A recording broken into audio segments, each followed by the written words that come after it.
Itu pernah dibayar berapa itu? Waktu Ya, SMA. okay. Mereka bayar saya 5 juta hanya untuk 4 hari gitu. Iya. Oh, luar biasa. Menurut saya waktu itu Besar sekali itu. Besar sekali. Di satu warung nih kita tawari, kita sebesar di angka 8 jutaan. Iya, iya. Jadi di satunya lagi di angka 8 juga. Iya. Jadi 16 di Iya, betul. satu minggu, 2 minggu saya kerja. Iya, iya. Nah, ini bukan soal angkanya. Iya, iya. Bagaimana betul. achievement kita. Iya, iya, I think betul. itu achievement seorang seniman bisa menjual karyanya, Iya, iya. bukan angkanya yang kita lihat, Iya. tapi kayak Betul. orang mampu atau orang bersedia Iya, betul. memberi kita angka sekian, nominal Iya, sekian, iya, dan yang betul. mengakui karya kita. Iya. Saya dulu tuh mungkin sekarang saya rasa itu tidak besar angkanya. Dulu saya bikin besar sekali karena waktu tamat SMA. Iya, iya. Baik, selamat datang di Lontar Podcast, ruang berbagi kisah inspiratif anak muda Manggarai Barat, dan saya Matu Sekius. Di episode kali ini sangat berbeda dari episode sebelumnya, dan tema yang kita angkat adalah perjalanan seniman senior dan seniman muda. Dan sebuah dialog lintas generasi, yaitu generasi milenial dan Gen Z.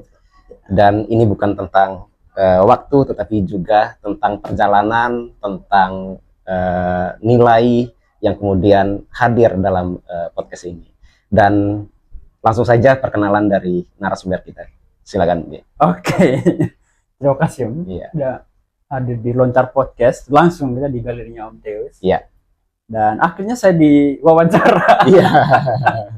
Biasanya saya podcast orang. Iya. Dan tanya-tanya, tapi ya thank you. Iya. Akhirnya kita punya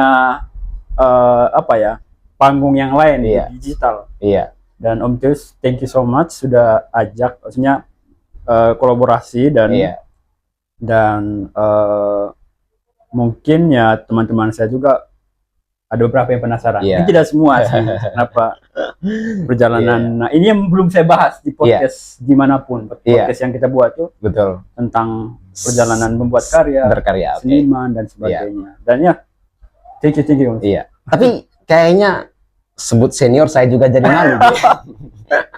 Itu yang kita terlihat di flyer ya. Iya. Maksudnya, secara pengalaman. Iya, iya. Secara Mungkin pengalaman dan soal juga nilai perjalanan Iya, dan betul.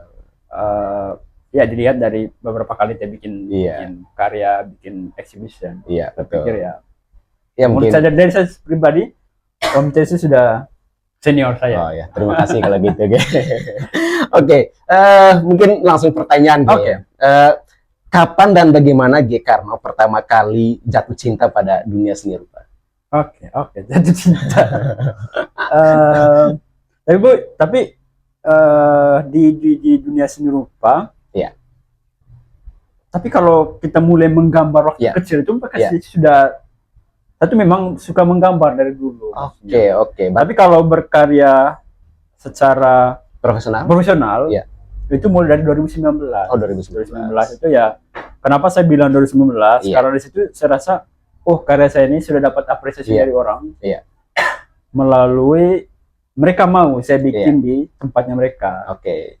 Tapi kalau cerita dari awal, kapan saya jatuh cinta dengan seni, dulu tuh saya tidak tahu kalau yang saya lakukan ini adalah sebuah karya seni. Oke. Saya suka coret-coret waktu Iya. SD dulu, suka coret pakai ballpoint.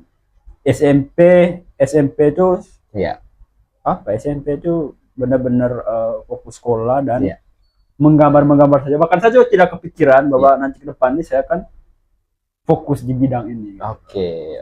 Dan ya waktu SMA, saya SMA di Labuan Bajo. Saya di sekolah.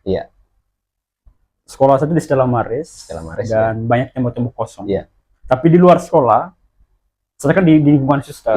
Jadi ketemu beberapa orang, ketemu bule, lalu ada satu orang namanya Om Kuslan, dia itu orang Kanada Bali. Dia itu kayak mungkin dia lihat apa yang di dalam diri saya mulai dengan menggambar. Akhirnya saya ikut dia pas mulai melukis di Cancar, di Dabuan juga ada beberapa tempatnya suster yang dia lukis, diajak saya. Gitu kan.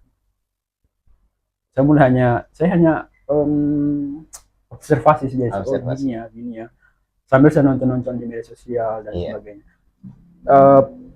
kalau jatuh cinta sebenarnya lebih ke kayak saya tuh kalau jatuh cinta tidak juga sebenarnya, lebih kayak hanya mengalir saja. Mengalir dan kayaknya ada peluang sih. Iya, betul. Itu aja sebenarnya. Realistisnya seperti itu. Iya, berarti saya tangkap ada faktor keluarga, juga ada faktor teman atau senior. Kebetulan Pak Kus juga saya kenal. Oke. Iya. Lalu ini G, jadi saya mencoba untuk berbagi pengalaman saya ya. Ketika sama kelas 2 SMA.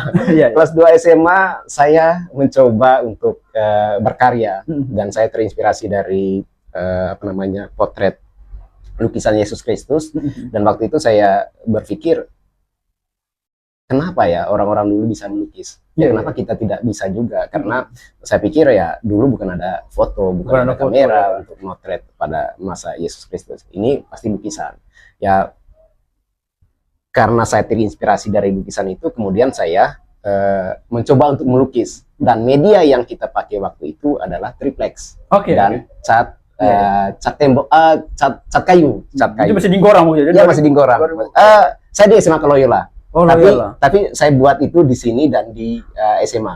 Itu 2000 berapa? Di bawah 2000, sekitar 2006 kayaknya. 2006. Jadi medianya seperti itu. Selama 3 tahun. Pertanyaannya G. Apakah G pernah melakukan eksplorasi media-media seperti saya dulu? Atau memang G langsung ada kanvas, ada apa, ada memang tadi tembok. Tapi kan apakah pernah mencoba untuk triplex, kayu dan sebagainya? Karena jujur saja waktu itu saya memang tidak ada kenal kanvas G. Tidak kenal yang media-media lain yang cat akrilik lah, cat minyak lah, sama sekali tidak kenal. Kira-kira bagaimana G waktu pertama kali itu? Dulu tuh kenapa semakin suka akhirnya kepada seni, itu sering-sering dengan beberapa teman juga. Mungkin satu hal yang paling akhirnya saya tetap mau di sini, banyak yang bilang harga karya seni itu mahal. Harga karya seni itu mahal, dan ya kita cuma modal bakat yang kita punya, kembangin dengan lewat media sosial dan sebagainya. Tapi kalau awalnya saya bikin di media apa-apa saja, dulu waktu di sekolah dulu ya, di sekolah di Stella Maris itu, saya tuh di kertas cuman bikin logo sekolah dan sebagainya, karena diminta teman kan buat logo dong untuk struktur organisasi. Biasanya setiap kelas itu ada struktur organisasinya. Nah, wajib ada logo sekolah, logo logo NTT kalau tidak salah kayak gitu. Dia gambar. Mungkin saya dulu Om, kalau itu observasi saya dari awal di dunia seni. Biasanya orang kan per tingkat gitu. Dari pensil dulu, ada tingkat-tingkat tertentu, baru akhirnya di tembok dan menggunakan cat-cat yang menurut saya ya yang bagaimana seorang profesional pelukis buat gitu. Kalau saya dulu tuh malah yang dari sketsa ballpoint dan apa sebagainya langsung digunakan cat dan langsung ditembok. Karena lebih ke saya tuh bagaimana orang lihat saya gitu. Kalau di kertas kan saya lihat banyak orang yang bikin. Tapi bagaimana saya langsung orang lihat saya gitu. Betul. Dan bagaimana itu Om dulu tuh, saya juga penasaran bagaimana Om Ties dulu tuh, bagaimana kita kenal dulu. Saya agak lupa dulu. Akhirnya saya tahu, saya juga mungkin bagus yang merekomendasikan untuk tapi Pakus pernah cerita. Jadi makanya saya tahu G karena Pakus juga karena kita juga dekat dengan di tembok. Saya kayak saya bikin di tembok dan tembok sekolah dulu saya bikin logo. Kalau media-media lain itu saya belum pernah eksplor ya, paling akhir-akhirnya di kanvas, akhir-akhirnya di kertas. Tapi saya di tembok itu ya ambisinya biar orang cepat lihat saja. Dan itu yang saya posting di media sosial. Tapi saat itu sudah ada lah kanvas di ada kanvas, cuman saya tuh lebih kepada bukan tidak mau eksplor. Lebih ke eksistensi lah. Eksistensinya saya pengen itu ya posting di media sosial dan orang memvalidasi itu gitu. Betul. Ini menarik. Lalu teman-teman, G juga pernah melakukan pameran tunggal dan pameran tunggal ini buat saya ini tema yang menarik. Dia mengangkat tentang perempuan, jadi perempuan tapi dibuat apa ya, kayak spasi yang menonjolnya adalah empunya kehidupan adalah perempuan, kurang lebih seperti itu. Tetapi mungkin G bisa jelaskan kira-kira gagasan utama dari tema itu terkait pameran tunggal itu kira-kira bagaimana? Sebelumnya saya tuh tidak menyangka dulu kalau bakal bikin exhibition gitu. Saya tuh sering nonton orang di YouTube, di media sosial, ada satu kegiatan, pajangan-pajangan lukisan, dan orang datang ke situ. Betul. Orang datang ke situ, orang nonton, dan orang bayar untuk masuk ke dalam, orang sebutnya galeri. Betul. Orang sebutnya galeri, dan banyak sekali. Saya lihat di media sosial, di YouTube misalnya. Atau karena di Labuan Bajo saya belum pernah mengikuti eksibisi dimanapun, karena Om punya waktu itu 2012 di bawah 2020 semua kan, 2020 yang mana saya belum di Labuan Bajo. Jauh sekali. Saya sangat apa itu exhibition gitu. Dan saya lihat di media sosial, saya selalu searching di Instagram, itu paling bagus buat saya cari referensi, dan orang bisa gini ya, karyanya bisa ditonton orang. Betul. Bahkan salah satu cara mereka jual karyanya melalui exhibition ini gitu. Dan akhirnya kenapa saya bikin karya di kanvas, karena mostly yang saya exhibition kemarin itu di kanvas semua. Sebanyak itu 30-an lukisan, dan tentang perempuan semua. Dan kalau kita start kenapa saya bikin exhibition, itu tadi sih pengen bagaimana karya saya juga dilihat oleh orang. Dan waktu itu saya sangat terima kasih sekali karena Om Teus yang kurator, support juga, dan kasih jalan lah, karena saya gimana, saya baru tahun SMA. Betul. Saya baru tahun SMA. Link saya juga tidak terlalu banyak. Yang kenalan jaringan di luar juga tidak ada, karena saya tinggal di Susteran, jadi saya juga tidak terlalu banyak akses keluar. Tapi dengan waktu yang cukup singkat, akhirnya bikin exhibition. Dan kenapa perempuan? Mungkin karena dari kecil itu saya tinggal di lingkungan Susteran, siap perempuan, dan bagaimana mereka flow, dan juga bagaimana proses, atau juga bagaimana mereka treat us itu kayak anak gitu di Susteran, di Santo Damian, dan saya rasa kayaknya ini tema yang tidak terlalu banyak saya harus cari lagi filosofinya kemana-mana. Kayaknya ini sudah paling oke. Dan saya pikir nilai jualnya pasti lebih besar. Kayaknya saya pikir dua itu sih, ini filosofis dan juga nilai jualnya bagus buat semua orang. Betul. Dan menariknya bahwa latar belakang itulah yang kemudian juga mendorong emosional, pengalaman juga lebih banyak bercerita tentang bagaimana lingkungan Susteran. Jadinya kan kayak dekat sekali dengan kehidupan G kayak tema itu. Kalau dia punya dulu highlight judul exhibition itu apa saja?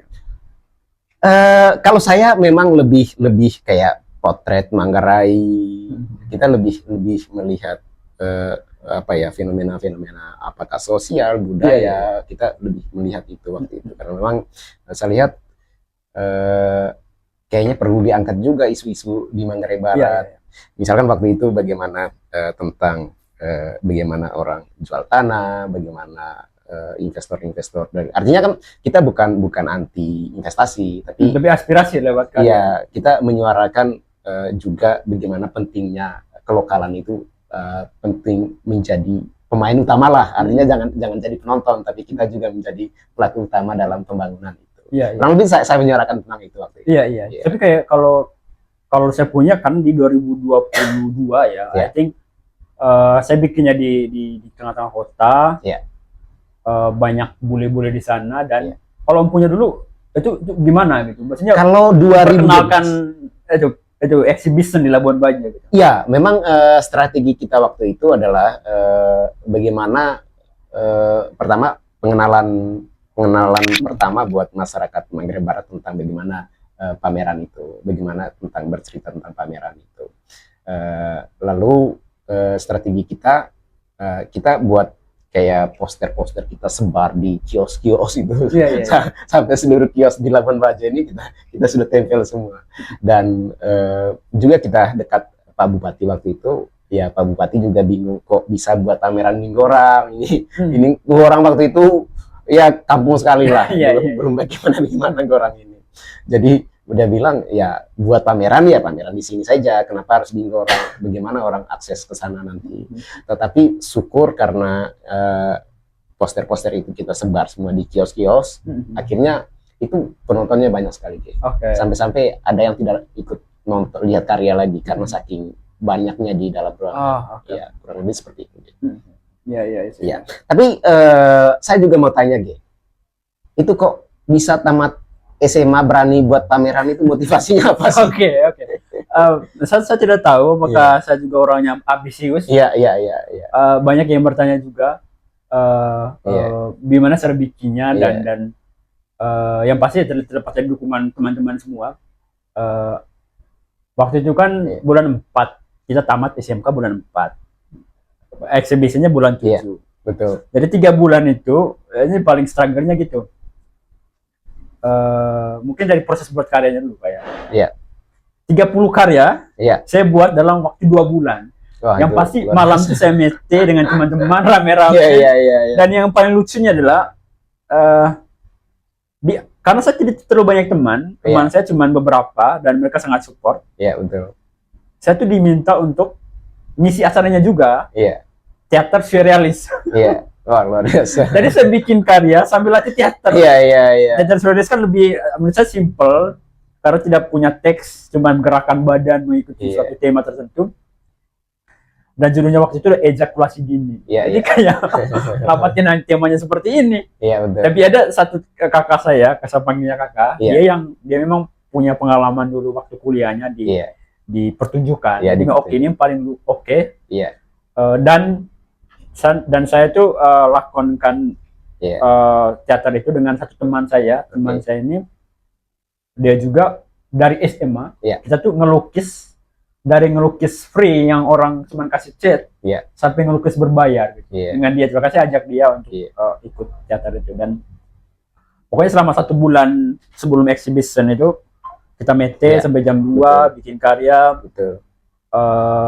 Dan bikinnya juga itu bikinnya di rumahnya teman sih, rumahnya dia punya situ, dan mereka sangat support. Jadi karena saya baru juga, tapi ketemu beberapa orang yang support dan bisa menyelesaikan sekitar 36 lukisan tentang perempuan semua. Dan saya rasa karena saya lihat juga beberapa tahun belakangan itu belum ada exhibition. Betul. Mungkin tadi yang saya bilang saya pengen dilihat aja dulu gitu kan. Pengen orang lihat dan salah satu temanya bagus juga. Terus sempat saya dengan IT juga, bikin eksibisi itu seperti ini dan salah satu kebingungan saya waktu itu adalah gimana cara dapatin dananya, dananya buat bagaimana eksibisi ini berjalan. Syukurnya itu tempatnya kita tidak bayar, kan? Di Komodo City Center, settingannya sudah bagus gitu. Mungkin itu yang menurut saya itu kenapa saya berani gitu. Betul. Kenapa saya berani bikin exhibition? Saya lihat banyak yang support, banyak tempat-tempat yang kayaknya bisa untuk saya akses di situ dan yang saya ingat sampai saat ini adalah kenapa saya bikin. Yang pertama tadi itu karena pengen dinotis juga. Nah saya juga pengen bikin satu history sih sebenarnya, sejarah yang betul. Padahal saya belum terlalu lama berkarya dari 2019, 2021. I think 3 tahun itu akhirnya bikin gitu. Kapan lagi bikin exhibition sebesar itu di Labuan Bajo. Dan waktu itu Hamin 7 atau 5.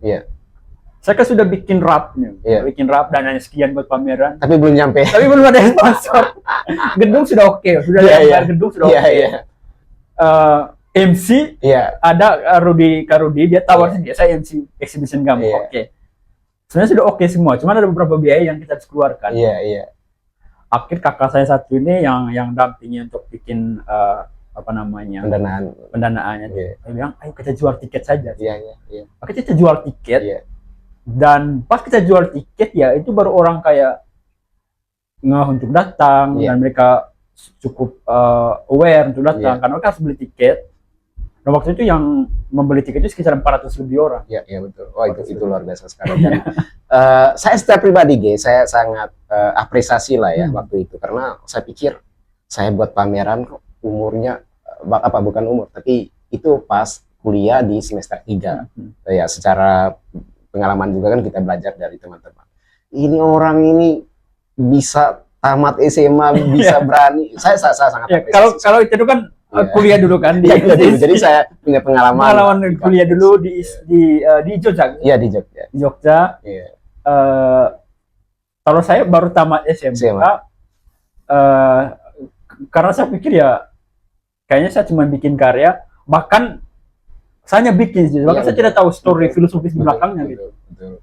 Nah, itu yang saya sangat apresiasi bahwa ada tokoh muda di zaman di saat itu yang punya keberanian tinggi dan ya kita salut. Artinya kan mencari eksistensi anak muda saat itu sangat positif sekali. Kan ada juga anak muda yang mencari eksistensinya lewat berkelahi, bikin ribut ya kan. Bukan buat ribut, tapi G menghadirkan dengan cara-cara yang positif sekali dan bukan sekedar positif tapi luar biasa. Nah, itu yang kita apresiasi. Iya, tapi yang paling sulit tipenya dulu apa? Pas bikin pameran berapa kali itu? Hal yang kayak paling sulit sekali gitu. Paling sulit itu sebetulnya menjaga timnya. Bagaimana timnya supaya tetap itu kan internal tuh kan? Iya, tim internal supaya ini bisa berjalan dengan baik. Buat saya di timnya itu yang jadi kekuatan utamanya. Makanya sampai sekarang juga saya lihat timnya G itu kan bagus sekali, masih solid sampai sekarang. Misalkan ada banyak event-event yang G teman-teman G dan teman-teman buat itu kan ya masih tim yang lama. Belum. Ya kalaupun ada yang baru tapi masih solid lah tim-tim yang lama itu. Tapi kalau yang audiensnya ini, kayaknya itu menurutnya gimana kemarin? Yang untuk orang untuk hadir itu. Iya, mungkin strategi itunya yang kita print poster itu banyak sekali, tapi kita nempelnya di kios-kios itu. Dan menariknya saya waktu itu karena pameran seni lukis itu kan belum ada sebelumnya, jadi kayak hal baru sekali. Buat masyarakat kan untuk melihatnya, sehingga itu yang membuat waktu itu ya lumayan padat sih. Dan waktu itu ya yang datang juga bupati, ya mungkin ada faktor bupatinya juga. Iya. Lalu ini G, apakah karya-karya G pernah menimbulkan kontroversi dari produksi karyanya? Kontroversi. Sebenarnya saya biasanya posting di semua di Instagram, di Facebook saya. Mungkin niatnya bukan kontroversi, tapi memang bagian dari strategi atau? Iya sih, lebih kayak mungkin niatnya saya bukan strategi untuk kontroversi, tapi ya saya senang saja dengan itu. Iya. Karena saya kadang tidak perlu dengan pikiran orang, betul. Saya tidak perlu dengan opini orang, saya tidak terlalu peduli dengan bagaimana orang menilai gitu kan.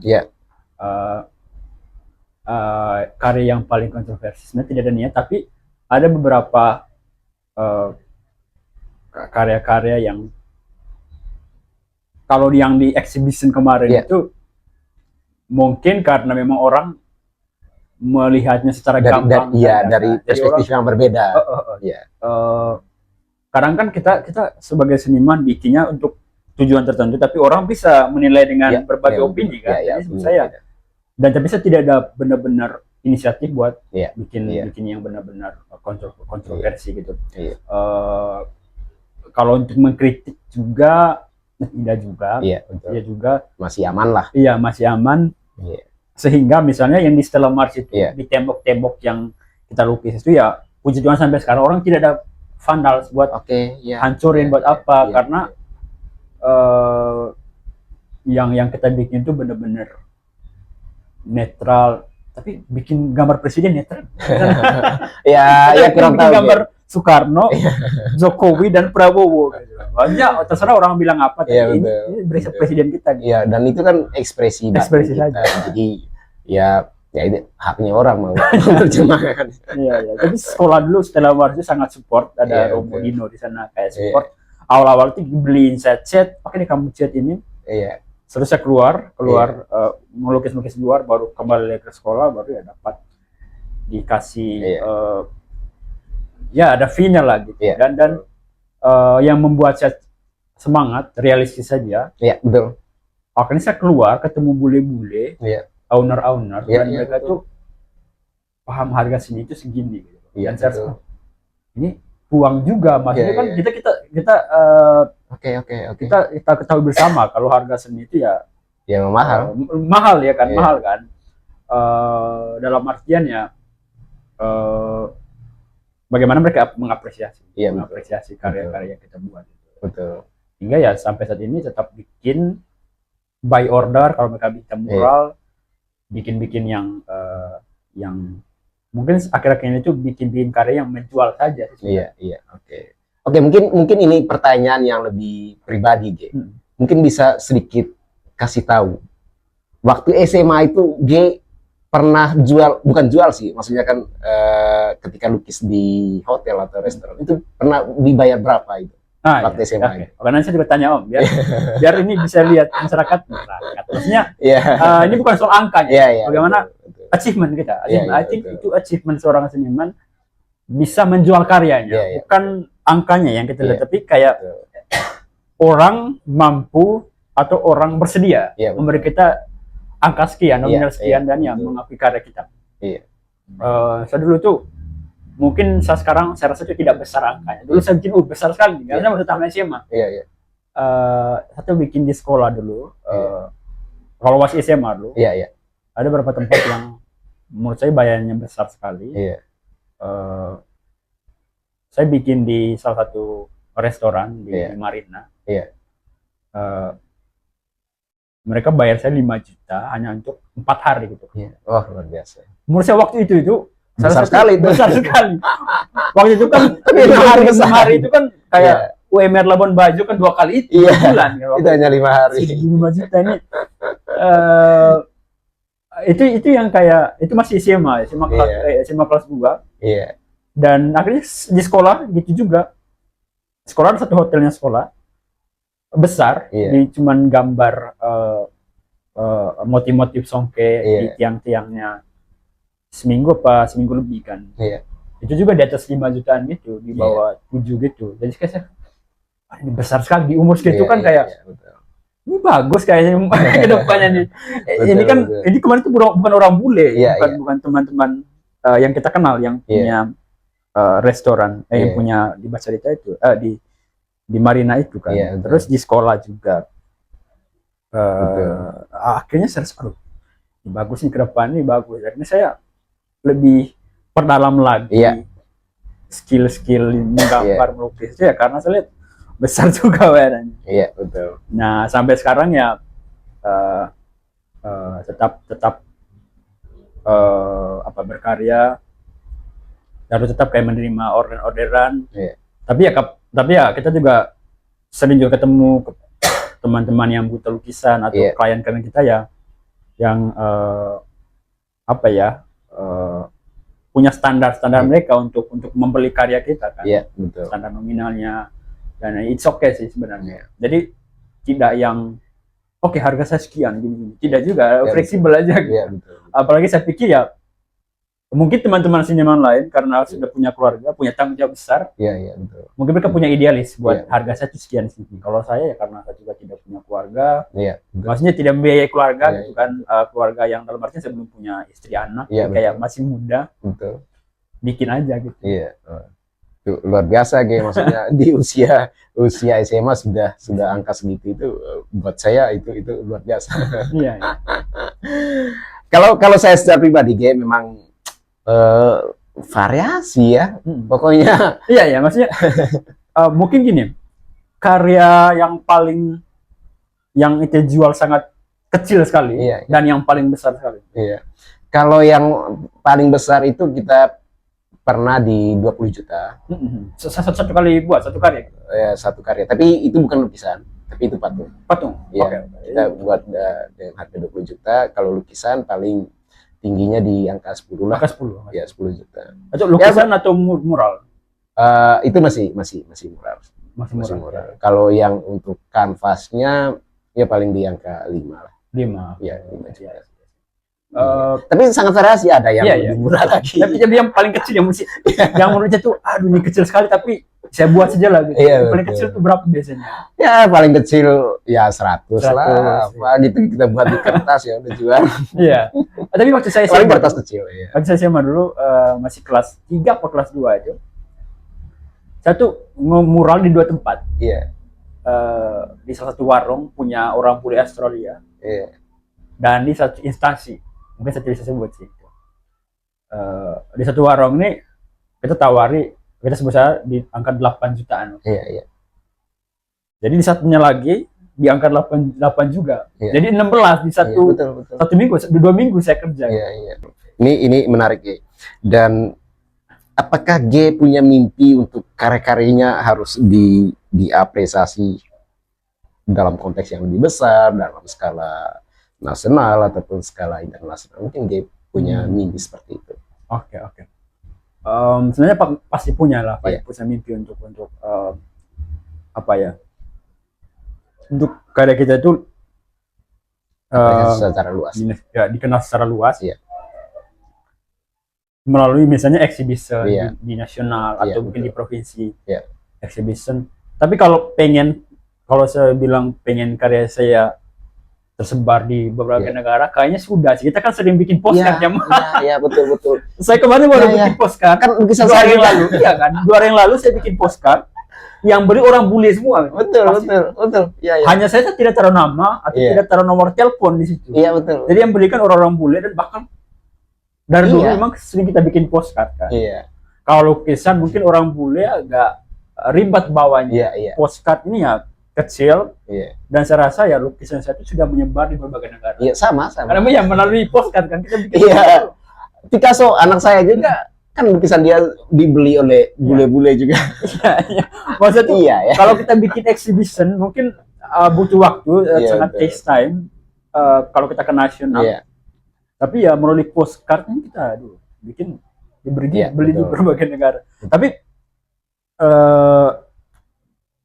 satu kalau ambisi buat karya saya itu ditampilkan di pameran, di galeri nasional sih, itu salah satu goal saya sih. Iya, betul. Bagaimana karya saya itu ditampilkan di galeri nasional, dan suatu saat juga bikin exhibition di provinsi mungkin, atau di nasional. Iya.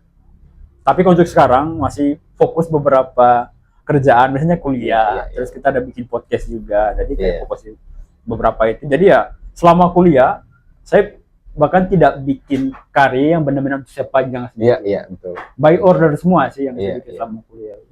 Iya, betul juga, Ge.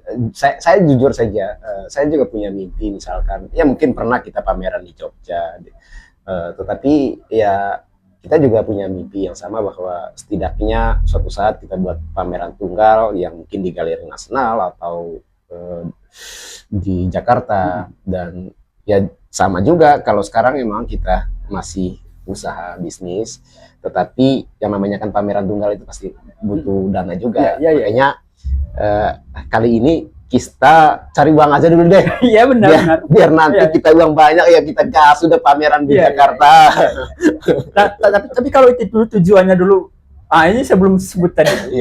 Kalau itu punya tujuan bikin exhibition selain pameran karya dulu, apakah pengen karyanya terjual dan juga ya kita bisa hasilkan dana dari sana? Sebenarnya sama, Ge.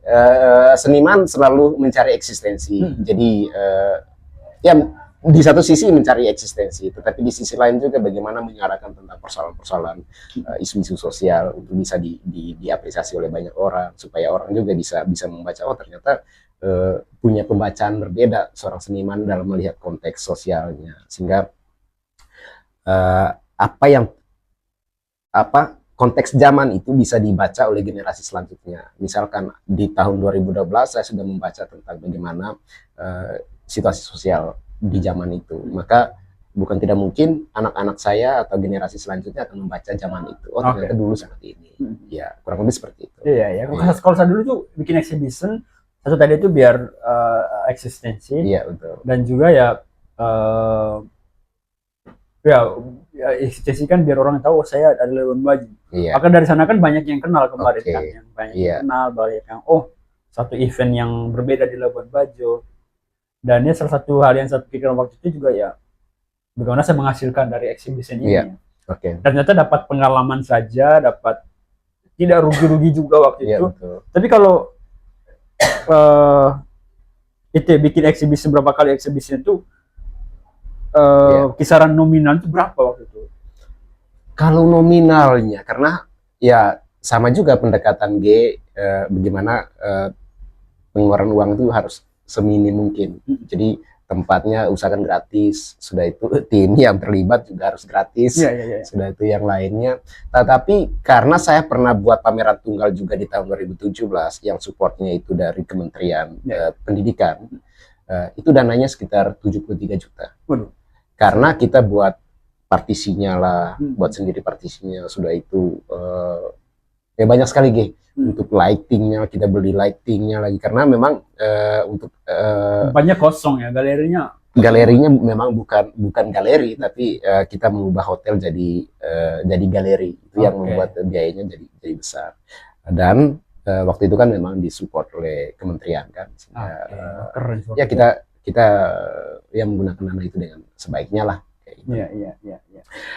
Lalu ini saya ingin tahu apakah G. Karno merasa dunia seni saat ini sebagai ruang perjuangan atau ruang pelarian? Untuk dunia seni atau dunia seni. Ya. Cara membaca banyak aktivitas. Iya. Selama ini itu kan buat seni sebenarnya mungkin banyak teman-teman yang tanya apakah podcast kita kita buat baca atau berbayar.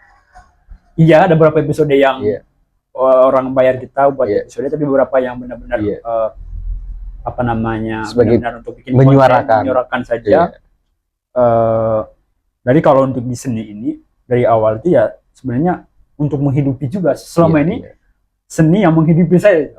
Jadi di podcast dari awal uang dari kita mural saya putarin lagi untuk kembangin podcast sampai akhirnya podcast sekarang itu ada dananya dari sana.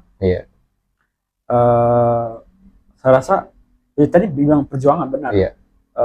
Bahkan dari awal juga ataupun sekarang saya kan kuliah sambil ngontrak misalnya studionya kita itu sebagian besarnya dari dana kita atau saya bikin karya gitu, dari mural, dari kalau dunia seni sekarang itu saya lihatnya dari sisi perjuangan. Iya, perjuangan menghasilkan sesuatu dan buat saya bertahan dan juga menyuarakan tentang situasi budaya, sosial. Dulu tuh mungkin menyuarakan melalui lukisan. Dulu tuh kayak 2 tahun lalu, 3 tahun lalu itu lukisan, dan mungkin ya kadang orang juga cukup lama untuk gini maksudnya lukisan ini.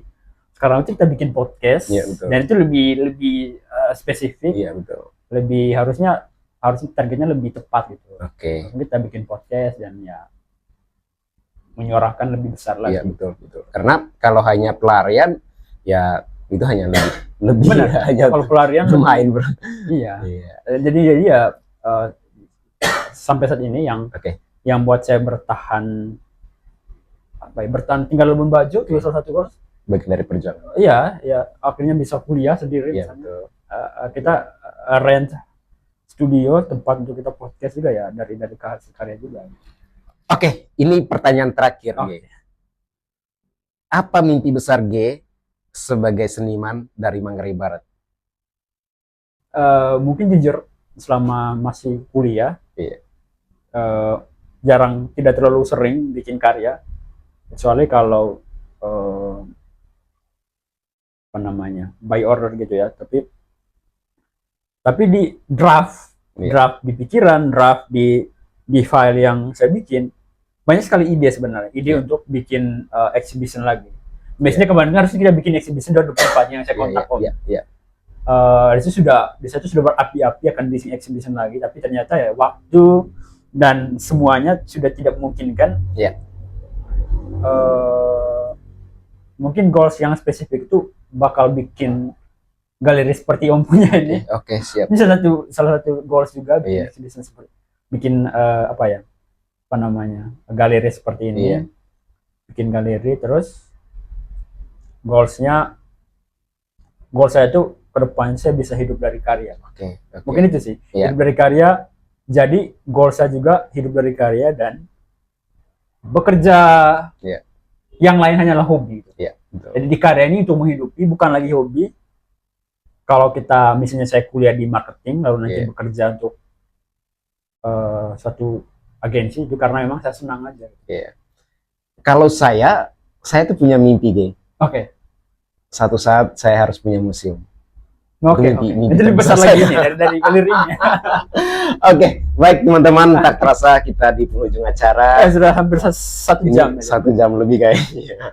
Dan podcast kali ini memang sangat berbeda dari podcast-podcast lainnya. Dan ya mungkin bukan sebagai senior, sebagai orang lebih tua atau apa, tetapi mungkin ini berbicara tentang bagaimana pengalaman kita. Ya, sehingga sampai jumpa di episode selanjutnya. Terima kasih guys sudah. Terima kasih Om.